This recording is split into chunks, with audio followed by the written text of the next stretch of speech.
Welcome back. I'm Gary Parr. And I'm Vanna Pfeiffer. You're listening to the Midweek show of Fiber Talk, the twice-weekly podcast for the needleworkers of the world. Of the world. United. yeah, united, yeah. yeah, they're all together now. We all have, like, signet rings or something. Mm-hmm. Yeah, that. Sponsored by Sassy Jacks, and here is a word from Kim. This edition of Fiber Talk is proudly sponsored by Sassy Jacks Stitchery. Sassy Jacks is a vibrant young needle workshop located on the picturesque Main Street of Weaverville, North Carolina. Sassy Jacks shares a beautifully renovated historic building with 5 Little Monkeys quilt shop and a wonderfully renovated classroom facility on the upper level of our building. Our classroom facility is best in class, and we hope you'll find a retreat or workshop that you just can't miss sometime later this year or next. We still have a few openings in our August class with Beth Sill of Summer House Stitchworks, as well as our September soiree stitch retreat and our Halloween retreat with Isabel from the Primitive Hair.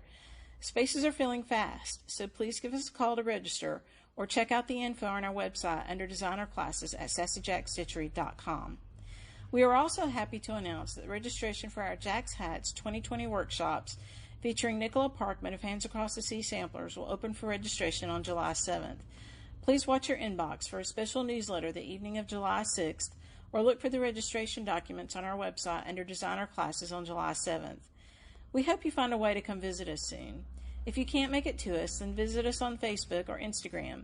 We love it when you stop by and say hi, whether it's in person or online. We truly appreciate you. And we really appreciate all the good things we hear and learn from Fiber Talk.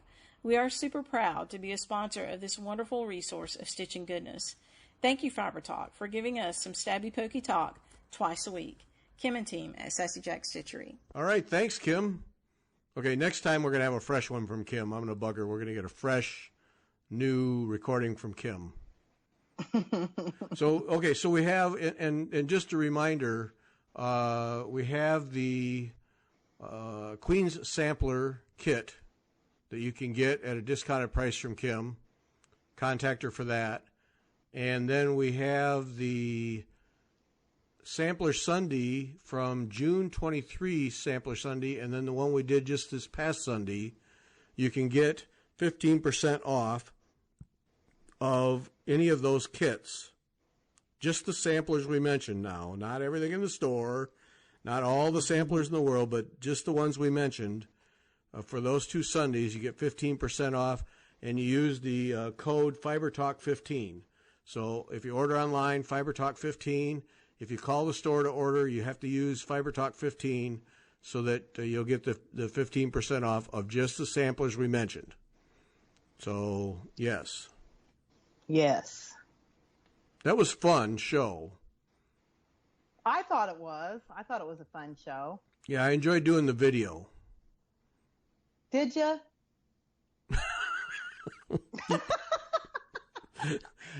That was interesting. Did you? Because I didn't. No. It was the most miserable experience I've ever had talking about needlework. No, I think it worked out much better than the slideshow. I really do. Yeah, I did too. And it was less work for me. Well, this time it was as much work because I had to learn how to use audio or video editing software. So it took me the better part of a day to get that together. But the next time it'll be half the work because we recorded on Skype, and for some reason when you run that through iMovie, it just drops out the sound. So I had to learn a new software, which is good for that. So that took a lot of time, but next time it'll be a snap. I thought it was a very good, that was the best video, the best video sound and quality of the picture, I think, that we've had. Yeah, don't you? Yeah. Well, and see, that's the software does that. It gives a better file. So, yeah, I thought it worked out well, and people were able to see the samplers right there, and so yeah, I mean, obviously, when we do one again, which we will do in the future, we'll do it. We'll just do video because it was pretty simple. Yeah. Yeah, it was fun. It was fun to do. You know, we could look at each other's things. Okay, that came out wrong. Oh, shoot. Let's see. Gary, think before you speak. Yeah, well, we could, and it was, and it was good. There is not anything that I love to talk more about than needlework. And I don't care really any kind of needlework. I'm happy to talk about. And I really did enjoy it too. And you have, what I think is very, good about our Sampler Sundays is that your tastes are different than mine. And you have come up with some really great samplers that I didn't know anything about. And I don't know if I came up with anything you didn't know anything about, but I didn't know a lot about yours. So, well, yeah, several years were completely new to me, designers and everything. So, that Miss Kelly's or whatever it was, Miss Kelly's school. Yeah, that one. Of all the ones you had, that one, I have to have that one. Yeah, that one's a great one, Yeah. and I've looked at it because they've set up here on my table all weekend, and I've looked at it and I'm tempted to start it. Just I don't know why, just tempted to start it because because you have a floor stand that doesn't have anything on it, or yeah, that might be part of it. Yeah, right. So, Keith, I have an empty floor stand. What am I going to put on it? That's right. What am I going to put on that thing? No, I really like that one. That's really nice. Do too. Yeah. Yeah. And getting out and talking about it, that like reignites the old fire that you had. You know what I mean? I love rifling through my stash just because it reignites the old flame that you had for that when you first bought it. Yeah, because that's interesting. Oh, I agree with you because that's an interesting mental experience. Because you're all excited about one, you buy it, but you're in the middle of two or three others, so you set it aside, and then you forget, and when you go back and look, oh yeah, that was really cool. Top of the pile here. Yeah, exactly. Which this is pathetic if you think about it. So many samplers, so many charts that you forget you have them, that when you go looking through the pile, you get re-excited about them. That's, I know. Yeah. Way over the top for all of us. Yeah. Yeah. But you know what? It's like somebody told me not too long ago that even if you don't ever stitch them, maybe it was you, even if you don't ever stitch them, they're like a piece of art. Who said that? Did we interview somebody that said that? That's way too deep for me, so it couldn't have been me. Yeah. That's deep thinking. See, that's deep thinking. No, I can't do that. I get a headache. Somebody told me either I don't know who it was, but anyways, that's kind of the way I've looked at it. Who told me that? I don't know, but anyway, somebody told me that, and I thought, you know what, that's a great way to look at it. Yeah. Well, I think I mean, there's value to just sitting there, pulling out a stack and putting your feet up and just sitting there and looking through them. There's that can be as enjoyable too. That's okay. Right. Yeah. Looking through them or any chart or anything like that. Looking through them and say, all right, now if I was going to stitch this right now, what would I do with it? Would I do it the way it's set up here, or would I change these things, or do it on a lighter or darker linen? And I got to find one, and I just got to do it. I want to do one on white linen because I keep wondering every time these come up in the back of my head is when those girls did them, did they have white linen and then we just see the older colors and so we don't ever do white, or did they have like natural colored linen and so when we're doing any variation of natural color we're as close to what they were doing? And I don't know, and I don't know that I've ever gotten a straight answer or a knowledgeable answer about that. But I just wonder if they were doing them on white linen. I think that up here in Indiana here, up in Indianapolis, there's this place called Connor's Prairie, and we used to be. It's like a settlement. it's like a settlement thing. And where you can go tour around and see how it was before. Yeah. And so when my kids were little, we had season passes for a couple of years, and like they always had these pioneer days. And so the girls would go in prairie dresses and bonnets, and the boys would go in straw hats and knickers, and you'd walk around. And what I remember the most is that they sold sassafras pop stuff that was hand bottled. Oh. Or it came in, you bought it in a bottle for $1 a bottle, and then the refills were $0.25. And my boys drank enough to float a boat of that. It was sarsaparilla. That's what it was. Sarsaparilla soda. And so anyways, I can remember them drinking, and I go, "You're going to potty in your pants on the way home." No, we're not going to. And, anyways. 4 stops later, I told you so. Yeah.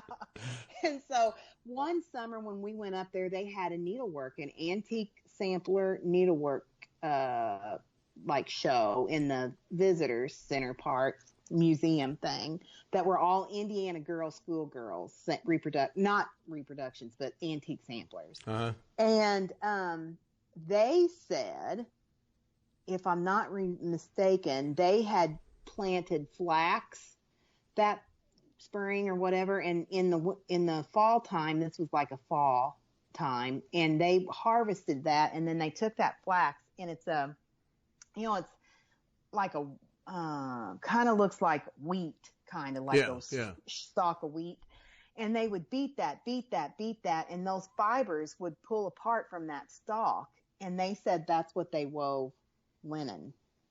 So they grew the flax and then made their own linen. Wow. Well, I don't know if they did it, but that's how the manufacturers that did that. Yeah, and so the flax is like a kind of a grayish blonde.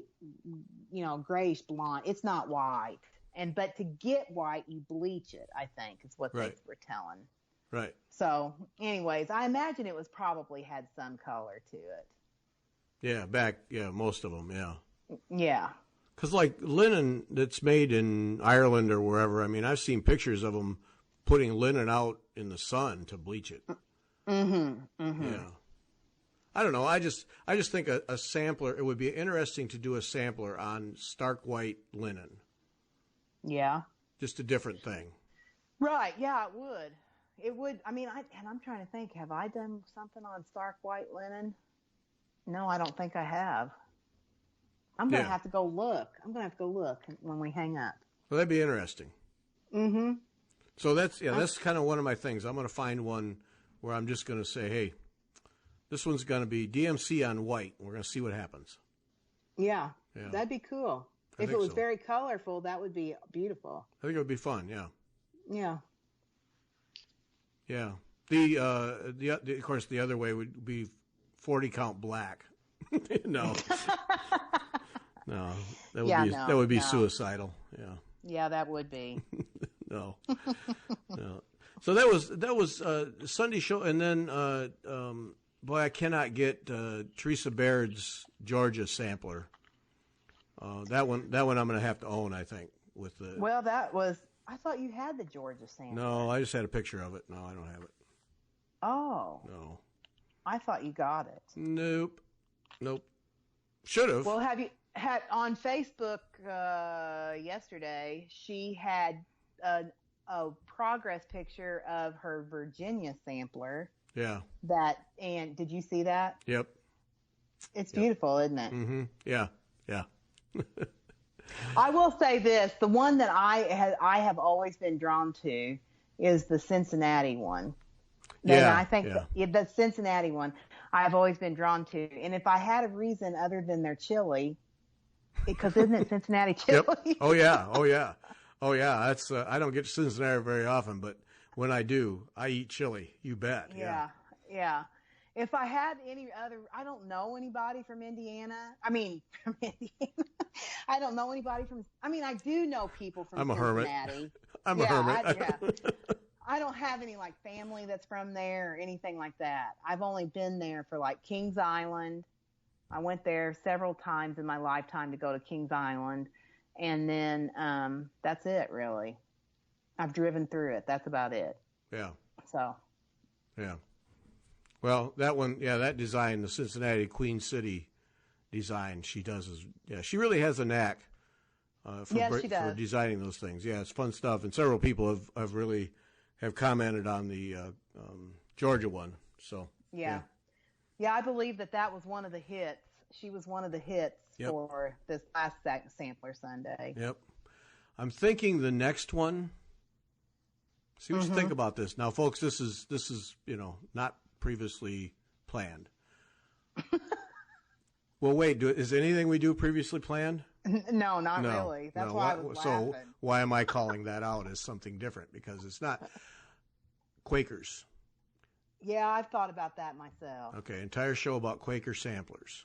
Yeah, I would be cool about that. That'd be cool. Yeah, have to do some research on that, but or I could just go to Karen Kluba's website, Rosewood Manor, and just take all hers and say, "This is my contribution." But because I could do Quakers. Yeah, because we've got Jacob, Modern Folk Embroidery. He's got a couple of them. There's several Quaker samplers. That could be a fun show just in its own right. I have several in my collection. I'm shocked to hear that. I know it is shocking. I'm sitting here, jaw on the floor, shocked to know that you have several. Oh, yeah, I know. I do have several. Yeah, that would be a good one. That's a good call. Maybe that's what it is. Okay, let's do this. Do this. Mm-hmm. The next one, which may not be till September, the next one is going to be Quaker samplers, and we welcome suggestions. Oh, suggestions of what samplers to talk about? Yes. Let's see what happens, folks. Yeah. Okay. I can already tell you a couple right off the top of my head. Yeah? Yep. Okay. Anne Grimshaw. Anne Grimshaw from the Scarlet Letter. Always wanted to do her. Look her up. She's beautiful. Beatrix Potter from Ackworth. I think she was no, it wasn't a Beatrix Potter one. Okay, what about the AC Quaker from Sassafras Samplers, Sassy Jacks? Mm-hmm. Yep. There's a Gilpin, Sarah Gilpin, or Sarah, or her last name is Gilpin. She is an Ackworth Quaker sampler. And then there is like an 1839 good. You'd think that you told me this before, because boy, I'm just rattling them off. Well, I was sitting here kind of impressed that you're able to just spew this. I think it's because like no prep. This is you're just a little encyclopedia here. I think. Wow. Yeah, and then there's her. I think it's 1838 Friendship Quaker, or 1838 Primitive Quaker, which is by the Good Housewife. I have that one. I know I have all these that I'm talking about. And then, talk about Rosewood Manor. I have Quilts and Quakers and Quaker Diamonds. Quaker Diamonds I've actually started. Let me think. Well, that narrows it down to about 1,000. So I know. So that doesn't make that unique at all. No, That would be a good talk. That'd be a good talk. Okay, that's what it is then. Okay. All right. That's going to be September. We got to hear from you by September 1. What sampler, Quaker samplers, would you suggest that we talk about? Yeah. Okay. Okay. We should come up with some prize. Or if we mention it, you get something. What about a Fiber Talk needle minder? Okay, we'll send you that. Okay. If you suggest and we mention it on the show, we'll send you a needle minder. Okay. And if we have the 1-inch ones by then, I'll send you both of them. Oh. There we go. Gosh. And we probably will. So that's the deal. So September 1, we want your suggestions for Quaker samplers to talk about on the Sampler Sunday show. And if it's mentioned on the show, then we'll send you 2, one of each size, Fiber Talk needle minders. Awesome. Yep. Okay, That's awesome. that's the deal. Okay. All right, that's the deal. All right. See, show planning. As show planning within a show. Think about that. That's either very sophisticated or extremely lazy, one or the other. Or just very talented. Okay. I think that I just go with very talented. All right, I'm in. Okay. Okay, all right, that's our deal. All right, so Queen Sampler, not going to be anything this week because I've been in St. Louis through the weekend and the Queen Sampler's at home and nothing being done on mine until I get home. And then our two grandsons, 4 and 2, are coming home with us. So so this week will be a toddler mania. But watch our Instagram because I'll do some work and so I'll post it and you'll, I'm sure, do something. That's right. You're taking a little break to work on something else. So No. But I do want to tell you something. I'm just going to fess up because you're way ahead of me. Well, whenever I showed it on our video last week, I had partial of the vine done. So the vine is done. And I started on my I had one acorn done. Look at that acorn in the video and see if you notice something. Because I had all 3 acorns done Saturday night and was getting ready to post a picture of my fully completed vine and my 3 blue acorns. And I looked at the picture and I was like, wait a minute. My acorns are all one color, but they're not on this picture. Uh-oh. And, yep, I didn't read for comprehension, I guess. Yeah. No. So I took all 3 of the acorns out, and I just have a vine, a bare vine. So, I'm going to have. But it's a damn fine vine. It's a really great vine, and I'm probably going to have to. At the rate that I'm going with these silks, I'm probably going to have to call Kim just to get another set of silks because I don't know what is it with me. I don't understand. It's almost like I told Keith, I go, do we have a music stand downstairs in your junk place and your, like where you got this light? Is there a music stand down there? And he goes, yeah, I think we do still have one of the kids' music stands. And I'm very seriously contemplating bringing it up and setting it by my chair to hold all these freaking books and patterns for this Queen Sampler.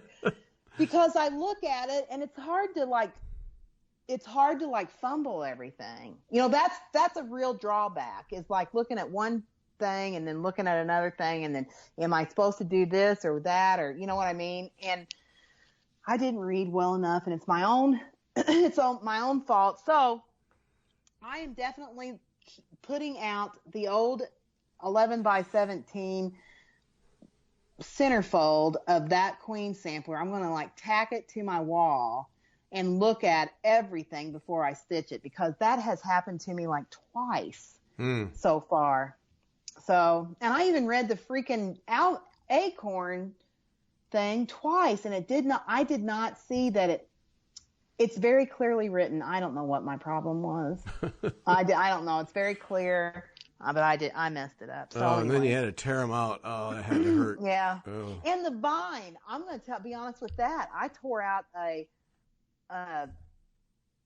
significant portion of the vine again because I got the little on the apex of each little undulating part of that vine. There's 3 little dun, dun, duns across the tops, and I had those. Do you realize? Listen to that sentence. The apex of the undulating, I had 3 det. You went from graduate level to toddler in one sentence. That's right. I don't know that's talent. I know it is. I know. I don't know what happened. I mean, but the 3 little, I don't know, what are they, notches or something on the top of that vine? I had them going the wrong way. Oh, jeez. What are you thinking? All 4 of the other ones were the same. Why could you not get this one that way? So anyways, I had to redo. I have just Saturday night. It was bedtime because I remember Keith was brushing his teeth, and I go, oh, like that. And he goes, what's wrong? And I go, I'm going to have to cut out all these acorns because I didn't read for comprehension, apparently. And he just laughed. Oh, ouch. Ouch. That's what he did. He laughed, and I was like, thank God, jerk.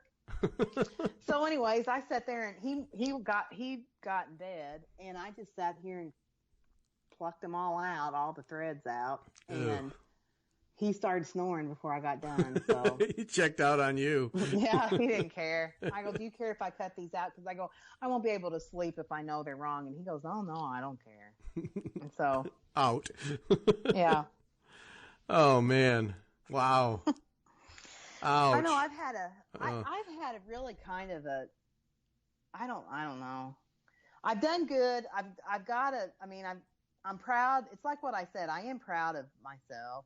And the whole reversible versus not reversible talk has been going on the comments on that video. And I just want everybody to know, I understand completely what you're saying.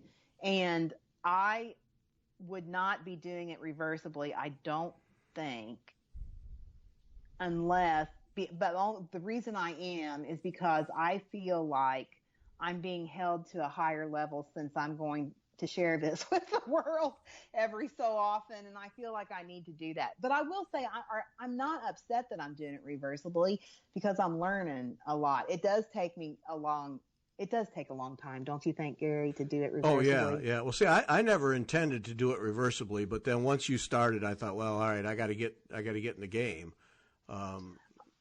Because we didn't talk about it one way or the other that I recall, but no, I haven't regretted it, but I will say that this is a project where you can't let your mind wander. No. You got to stay on top of the game. No, you can't just sit there and mindlessly move thread in and out.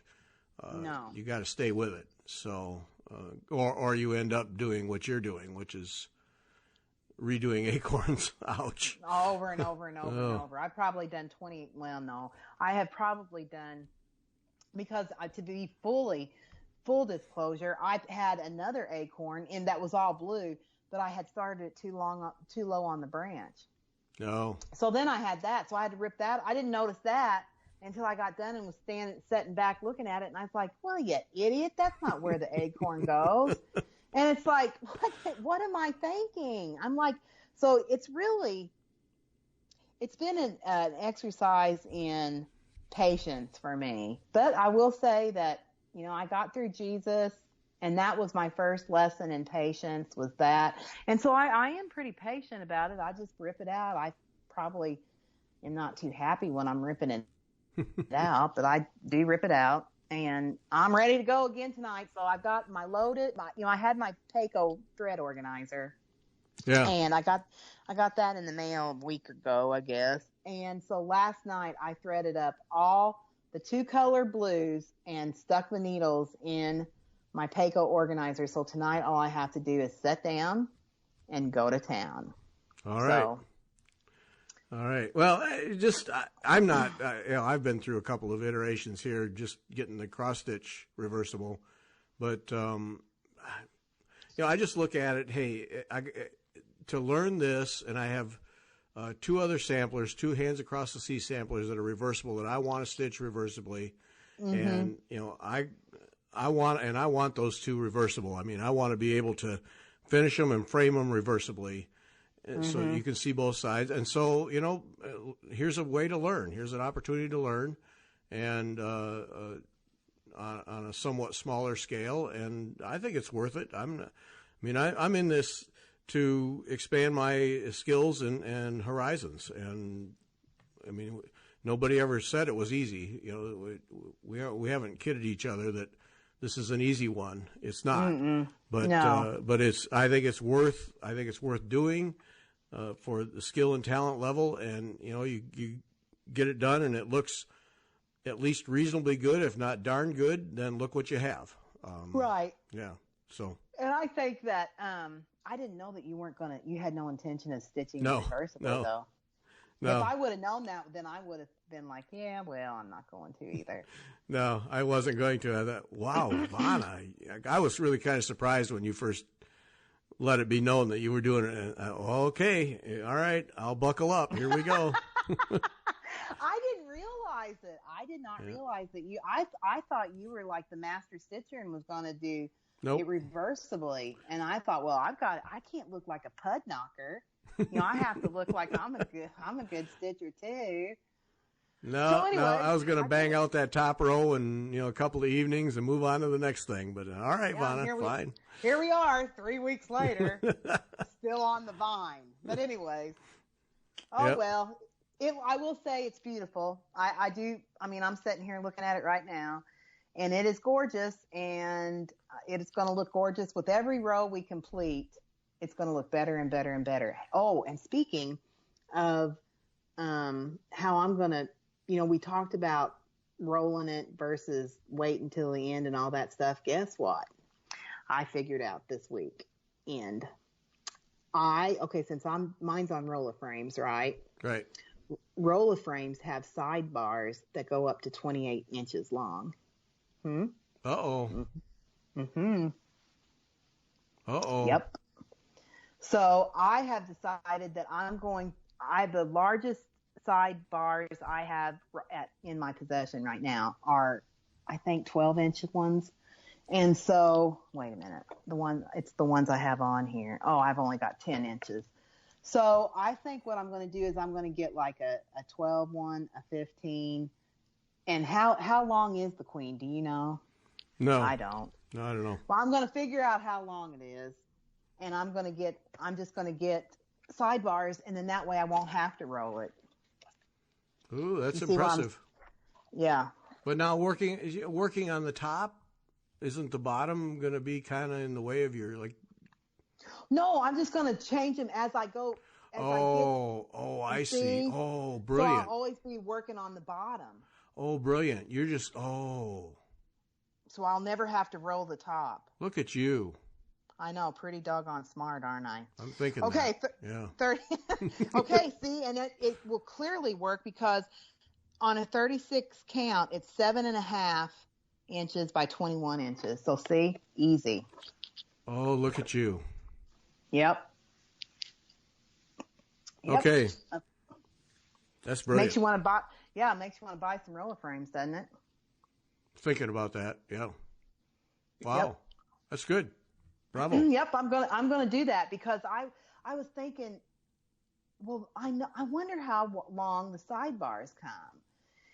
And so I did some sleuthing and figuring out, and I pulled up on it how people look on roller frame is you go on Facebook and you search for roller frame HSV, which stands for Huntsville, because he's in Huntsville, Alabama. And you just put roller frame HSV, search for it, his page will come up, and in one of those pictures from Nashville a couple of years ago, he has the whole length of all of what the sidebars are and what the rollers are.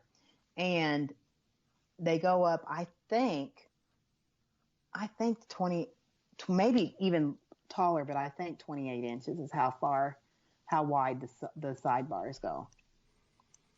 So. Well, that'll just work out great then. Yep. So that's what I'm going to do. You're almost too cool for the room. You know? I know. Yeah. I don't know how that came to me, but it did someday. And I thought, oh yeah, Gary's going to be so jealous because I'll be able to do this. Yep, I am. Oh, I can't measure up. I just can't. That's the way it is. I know. Oh, well, It's just the way it is. You've got that nice Omnic. Is that what yours is? Omnic? No, Millennium. I have the Millennium. Millennium. Okay. Yeah. Yep. Is that the one made? Where is that made? England. Yeah. Okay. Where's the Omnic one made? I don't know. Somewhere. I think it's.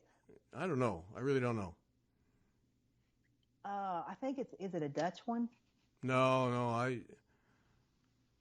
I want to say Israel, but that isn't right. Like that part of the world, I think. But I'm not sure. Shouldn't even say. Not sure. But a lot of people like those, though. Yeah, they say it's like the Millennium, right? Yeah. That's what I think. A lot of people like them, yep. I think Ingeborg, who is a Time to Stitch, I think that she's in the Netherlands, and I think she has an Omnic frame. I don't know. I'm going to have to look that up. Anyways, okay, so that's just what I wanted to tell you. Okay, well, I'm impressed with that. Yep. Well, thanks. I'm just going to stick to what I'm doing. Yep. What are you going to do? You're just going to wait to put in the dress and stuff at the end? Yeah, I think so. Yeah. Okay. Plow ahead. Yep. I think so. Oh, well, gosh, that makes me nervous. Then I might have to just do that, too, because I don't know what I'm doing on the cut work and stuff. Oh, yeah, but I was going to watch you do the dress thing and learn from you. Oh, okay. So there we go. How many times am I going to cut that out? That's why I was going to watch. Bowl of popcorn, extra butter. Sit back, watch Fauna. Yeah, that's how that's going to go. Mm-hmm. Yep. Free refills. I cannot wait to do that sleeve, though. Have you looked at the stitching? Yeah. I've looked at the stitch diagrams on that, and I think, ooh, that's going to be fun. Yeah, the queen and her two attendants, I think, is going to be the crown jewel of doing this thing. I think it's going to be fun. I think it's going to be fun, too. Yeah. I mean, I'm a little scared about it, but the sleeve circle things, I think, oh, that's not going to be hard. I mean, well, I hope not. It looks pretty simple, the mechanics in the stitch diagrams, but we'll see. Yep. I guess we'll see. Yep. Okay. All right. We knew it would be a fun ride no matter what. So that's right. There we go. All right. So I'm sitting here in a hotel room, and I'm looking at my road project, which is 3 of these old Santas. I put up a thing on Instagram, old world Santas that I'm stitching, because I want to do them as 3 stand-ups. Yeah. So I'm asking the question after the fact, after I've already cut 3 pieces of linen, so on and so forth. Should ask beforehand. To do stand-ups, do I need to do anything? Like, do you need extra fabric around them? Like the standard 3 inches? I saw yours on Instagram, and that's plenty. Okay. What you have is plenty. I'm pretty certain. Let me look real quick while we're on here. Because I have 3+ inches all the way around. Oh, that's plenty. Okay. Yeah, that's plenty. And it's on 40 count too, right? Right, yeah. Yeah, they're going to be like maybe 6 inches tall, I think, something like that. That's going to be cute. I think so. I think that'll be kind of neat. Yeah, that's good. So I don't have to have a stand-up then, I don't have to do anything special, just stitch them. Yeah, just stitch, yeah. Okay. I don't see it. It's on Instagram. I don't see it. I'm sure I did. Was it on Fiber Talk? On I Fiber saw Talk. it somewhere, but where did Let me look again. I swear stuff disappears. I'm just convinced of it. But anyway, it's there, yeah. Oh, here it is. Yeah. Yeah, no, that's perfect. Yeah, no problem. Okay. I know those are going to be cute. Yeah, I know one thing I'm doing, and that's back stitching as I go. Yes. Because there's a lot of half stitches in this thing, quarter stitches and half stitches, and I'm already decided I'm going to get the face done, and then I'm going back up at the top, and I'm back stitching all that. I am not going to wait till the end to do all that. No way. Right. Yeah, no. Because there's a lot of like quarter stitches that meet and leave and leave a gap, because then the back stitching lays in between them, and I'm getting that done. That's just torture work. So torture work. Yeah, well, it is. To me, it's just tedious torture work to have to do that if you have to do it for a whole project. Yeah. So, yeah.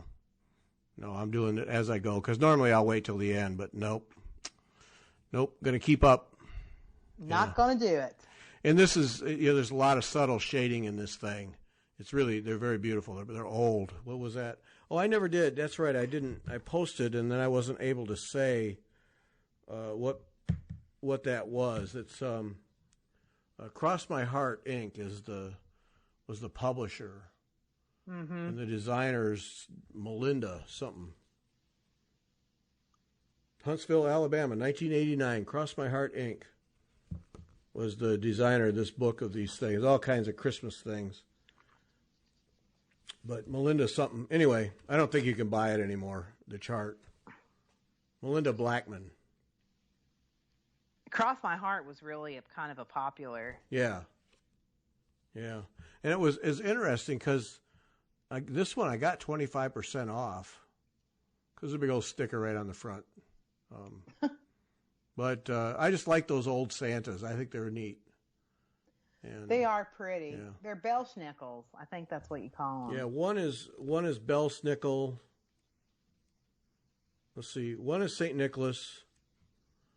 One is good old-fashioned Santa Claus, and then the one I'm doing right now is Belsnickel. Yeah. So, yeah, I think they're neat. They're the ones. This is so old. This is when they had the symbols look like they were hand drawn. You know. Oh. They weren't, but they look like it. Mm-hmm. So I have copies of it blown up like 300%, so I can actually see them. Yeah. Yeah. Yeah. But it's beautiful. You know, I'm happy with it. So yeah. But yeah, backstitching is getting done as we go. Yeah, that's smart to do that. Yeah. So we had, let's see, we had a lady write, and we've talked about this before, and I was going to write her a long thing, response. Now let's talk about it, and then I won't have to write a whole bunch of stuff. No, I just thought it was worth talking about. Because she said, I've been a cross-stitcher for 20 years or so, and always done 14 or 18 count, which suggests Ada to me. Yeah. And interested in doing even weave. Is there a video that you know would be good to watch? And she's going to Sassy Jack's on August 3 when she's in Asheville. And so she wants to buy linen of some kind, and she now has a magnifier with a light so feels like she can see it. And so I just thought it was interesting. Is there a video on how to do linen? Or even yeah, there weave? is. I'm sure there are, yeah. Yeah. Pat Carson of Julia, Pat and Patent pending? No, remember they did like the Pat Carson, My Favorite Needle, that Pat. I think she has a video. Let me look it up real quick. I think she has a video on how to stitch over two on, let me look. Well, see, it's, the question, a video on how to do even weave, to me, and I've said this before, it's just squares. You're just going over two threads instead of the box that Ada gives you. You're just going over two squares. It's just still a grid. Yeah, it's still a grid, but I think that it's hard for people to visualize the grid. It's like a bingo board. It's like a bingo. That's how I think of it. Bingo. You're going. That when I started, that's how I thought of it. It was a bingo board, or not a bingo board, a tic-tac-toe. You know what I mean? Yes, she does. She has vertical threads, linen tips. Linen tips. Yep.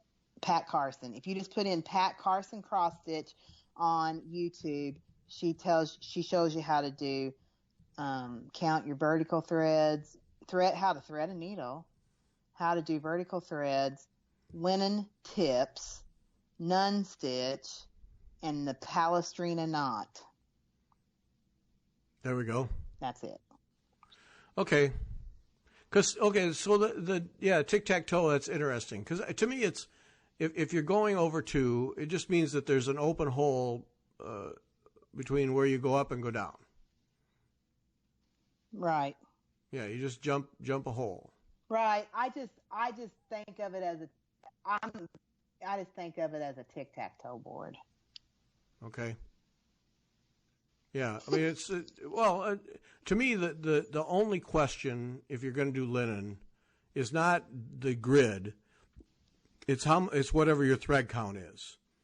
Right. And it's, if I want to do two threads over 2, or do I want to do 1 thread? And so then if it's 1 thread, then you got to go 40 count or higher. Right. Unless you're using that sulky thread, which I happen to like. I like that thread. So that's the main thing that drives me to do 40 count is I don't want to deal with 2 threads. So a 40 count or higher, then I can just use 1 thread, and so it simplifies that aspect of it, and use the magnifier to get past the the smallness of it. But because see, to me, if you're going to do 2 threads over 2, then I got to railroad it or lay it or do something to make those threads lie side by each. And to me, I'd rather just have 1 thread and deal with a higher thread count. Right. So that's why I do it. Right. And well, here, okay, so while I was just sitting here playing around, well, not playing around, but I put in cross stitching on linen or even weave, and just putting that in and searching, there is how to stitch on linen, embroidery. This is by Tracy P. Embroidery.com has a FlossTube, how to cross stitch on linen, cross stitching over 2 on linen or even weave by Julie's Cross Stitch, cross stitching over 2 by Stitching May, how to stitch on even weave is Stitcherista, cross stitch fabrics, Ada, even and linen, Peacock and Fig. So yeah, you want to know how to cross stitch on linen or even weave, you just get on there on your old YouTube and hammer on down there. There's 100 of them, yeah. Yeah, lots of them. Because see, and the thing I prefer linen, but the other thing that I like about linen and these Santas that I'm doing are classic examples, is they have a lot of half and quarter stitches. Yeah. And which I know people dislike and try to avoid, but I don't think they're that big a deal. I just never have. But to me they allow more subtle shading and contouring in the overall look. And then like 2 quarter stitches, different colors that meet up, and then you put a back stitch in between them. And I like what it can do. And then it also allows you to, on curved edges, like on Belle Snickle's hat, you can round it off more. Right. Because rather than the stair step pixelated thing, then this design has quarter stitches where you would have the stair step. So then you have a more rounded, curved look, and then when you backstitch the outside of that, then it looks more like a normal hat rather than stair steps down. Right, I agree with you. I think that they don't bother me either. The only time that they've ever bothered me is when I was just starting out stitching on Ada, and it was like trying to get your needle through that stuff to do a quarter or you know what I mean? Oh yeah, on Ada, that's crazy. Yeah. But linen and even weave, that's easy to do those. And I agree, they do give your design, particularly if it's a picture, a more pleasing curve than just pixelated. Right.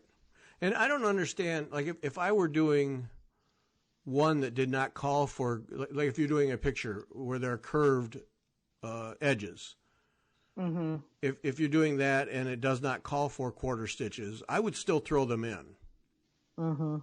Because it's nothing to do. You know, you're just making a quarter stitch. You're coming up in the middle hole and just making a quarter stitch. It's really nothing. Just be careful you don't pull it too tight, so it just buries itself.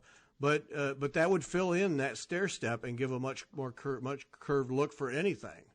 Right. And to me, that's worth. It's you're there anyway with your needle. Just pop it in and keep going. Right. And I think it's worth it to add that extra little,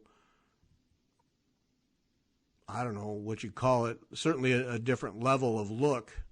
And then when you backstitch around it, then you have a nice curved edge. And I don't think it's that big of a deal, but I know some people just like, oh no, I'm not doing that. And, right. And I understand, people, a lot of people just want to make X's, and that's fine. Yeah. So, but if you want to know anything, typically there's always something on YouTube. And you know what? I think what the value of that is that you can look at different interpretations of the thing. You know, you don't have to look at just one person's and think, oh yeah, that is gospel on how to do it. You can look at several and then come up with an amalgam of your own way to do whatever you want to do. You know what I mean? Oh yeah. That's kind of my standing rule for anything I want to learn how to do on the internet is at least 3 sources. Right. You know, I want to learn how to stitch on linen. All right, watch 3 different sources and you'll start to see commonalities and differences. And then, well, that difference appeals to me more or speaks to me more, so I'm going to do that. Right. Yeah, no, I think at least 3, if not more. So in that case, you just listed off a whole rack of videos. Just sit back one night and watch, you know, half dozen or 10. And, oh, yeah, there's tons of them. And some that are very well known, you know, people in the industry, and some who are not. Like here's one, Jane Greenoff. You know, huge person in the industry. So anyways, yeah, several people that will teach that. But you know, one thing that I would like to say is that when I was struggling with reversible cross stitch, I went to YouTube and searched and there was nothing. And then, or what reversible cross stitch means to me. They were doing something, I don't know what it was, but it wasn't what we had to do for the Queen. And I even just Googled it to see if there was any smarty pants out there that had done it, you know, and shown how to do it. And there's nothing. It's like crickets with that kind of stuff. Yeah. Well, it was, like I said last week in the video, it was when Linda Vincent sent her chart with 4 different ways that set me free because I was struggling with the same thing. And that gave me, all right, 1 of 4 options. This one I understand. I'm going with it. And right. And somebody pointed out that it's what I'm doing is basically the box stitch, only I'm making the X's on the front. And yes, but I understand that it works, and I can go. It works. Not that I couldn't understand and make the others work, but this allows me to go at a pace. Right. And that's, to me, that's important because then I can sit down and actually make progress. Right. And that, your box thing, I understood it and I could follow the diagrams and go, but then when I had to think about how to do it on my own, I was like, And whereas the one that I did, I could understand better, I think. Right. Well, and that's like for any of these techniques, that's why I always think, all right, you got to see at least 3 of them for that very reason. You know, each of our minds is different, and we all connect in a different way. So find the one that works for you and use that. Right. And I think another thing that I was thinking about this as I rewatched because I never know what we say on these things. I know that sounds crazy. Like I should know what we said on here. No, it's not, because I never do either. I think, I don't know. What did we talk about on there? I don't know. I'll hang up with you and think, gosh, what did we talk about today? I don't know. But anyways, I think one of the things that is important to remember on this journey is that I'm such a rule follower that I want rules. You know what I mean? Like I look for rules and I think, oh, I can't put it there because that's against the rule. I can't cross this leg here because, that's against the rule. And I think that what I have learned just in the very minimal time I've spent with the Queen, well, I've spent a lot of time with Queen, but the minimal, the minimal work I've gotten done on the Queen, I have already learned that there are no rules. I'm going to make my own rules. You know what I mean? I'm going to achieve the look, but I'm not going to have these stringent set of rules that really are there rules. I don't think there are rules. I think as long as you can get the look reasonably with doing a set of rules, that it's okay, right? That's the way I feel anyway. Oh yeah. I mean, how many people have said that there's no rule to anyone's design? You want to change the color, change the color. You want to change the stitch, change the stitch. Right. You're not bound because you bought a chart with a design. You're not bound to do it exactly like that. You're right. It's a starting point, and then okay, and then I'm going to go over here and do this because I like it better. Yep. Right. Well, I don't know that I'm changing any stitch, but I mean, like when you look at at the stitch diagrams, and it goes come up in 1 and go down in 2 and come up in 3 and go. And when I look at that, I can achieve that, right? I can achieve it. I mean, that's easy. You're just poking and stabbing and pulling and following the numbers. But when I was let loose to do that snowflake, and Gary can attest, I sent 30 pictures of a freaking snowflake over 2 days. Does this look okay? I don't like how this looks. What about this? And finally, when it kind of clicked with me, it was listen, you are not going to be able to reproduce what's on the stitch guide on this by doing snowflakes and letters and getting yourself hung out in the middle of somewhere, and you got to make your way back. You have to kind of come up within those parameters, a situation where you can finish this motif and still be reversible and it looked good. And I think once that clicked with me, then it was okay, I can do this. Yeah. I think that's what it was for me. Well, I have to say that if I knew then what I know now, I would not have started with that snowflake. Oh. I would have started with the letters, because I think that snowflake on the left side of the Queen sampler is the hardest of all of them. I would have to agree with that. And I want to ask you this: when you're doing your letters, where did you start on your letter to do it? What was your stitch path? Okay. Depends. It seemed to me that when I started them, it was always lower, left, up, and over is how I did mine. Oh, you mean with the thread? Yeah, when I did my stitches. Which stitch did I start first? Well, I always started on the lowest left hand side and worked to the right. And to me, that meant that I could achieve a stitch path that had the least amount of going over the legs several times or whatever, and I could get places without okay, I'm stranded. How am I going to get back there? You know what I mean? Right. That's all like a pipe dream, and I'm not really believing that that's what I did, but in my mind, that's what I think I did. I would always look at it. Yeah, but if it mentally gives you a comfortable starting spot, and you know you're going to be able to get to point B, then that's what you do. Right. Yeah. And I think another thing is that, I still can go back and say, when you go, do you have a stitch path? And I was like, no, I don't have a stitch path.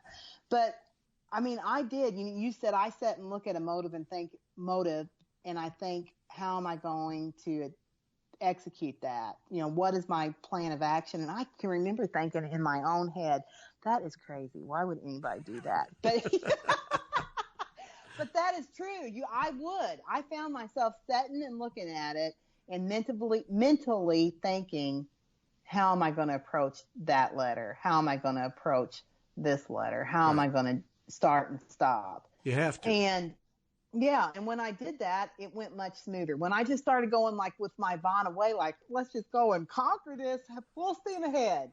It was I had to rip it out because it wouldn't do right. And so I had to stop. And so this is for me, this Queen, like I said this earlier in the show, I think it has been a practice in patience for me, because my life is a series of battles that I have attacked and won. You know what I mean? And that's how my stitching was too. I attack everything in life that I do. And I have learned that I have to be contemplative and proceed with caution on this one, I feel like. And when I have attacked it and just gone without thinking, what happens? You rip out acorns 50 times. Yeah. Yep. So no, each of those letters, before I start the letter, each one, I don't worry about where I start each X, but I do sit there and I study the B. That started upper left, and I did the spine of the B, and then came around the bottom and made the 2 bumps, and ended up back at the top, and that was my path. And so then the C, I think I started top right on that, because that was pretty straightforward. And the D, now the E for me, I'm not sure how I did that, but yeah, each one I sit there and I will study. All right, if I go this route, where am I going to get caught in the middle of nowhere? Right. And I can't go that way because I'll get caught, and then I'll have to hide stitches to get back.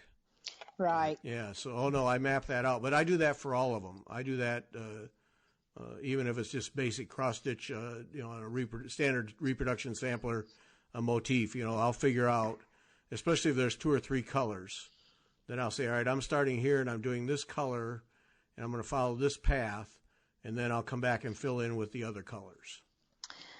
And as I'm sitting here holding mine and looking at it, and that D and E in that yellow, I do not like it. And I didn't like it when I first laid them down, and I'm looking at it again, and I'm going to have to take those out and redo those because those stitches in that looks like crap. And I think it's particularly, it's a variety of things. I think that the yellow color is kind of lost on the linen. You know what I mean? It's it's kind of lost.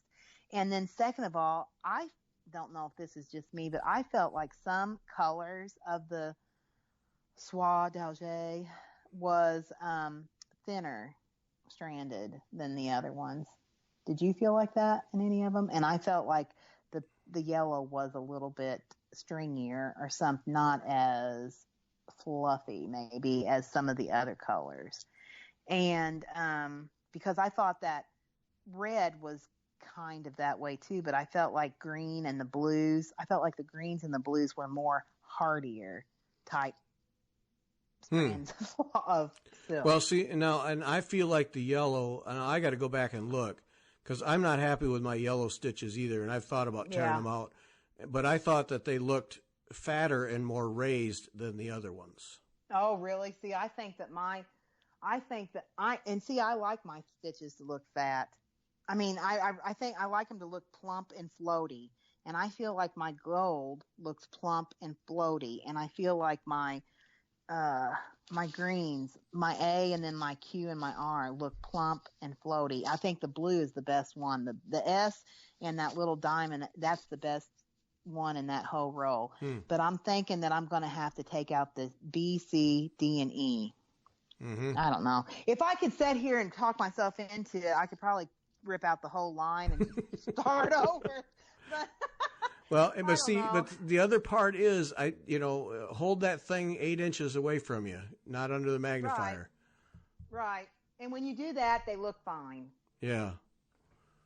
No, I think that's, you got to do that test. You can't judge it under the magnifier.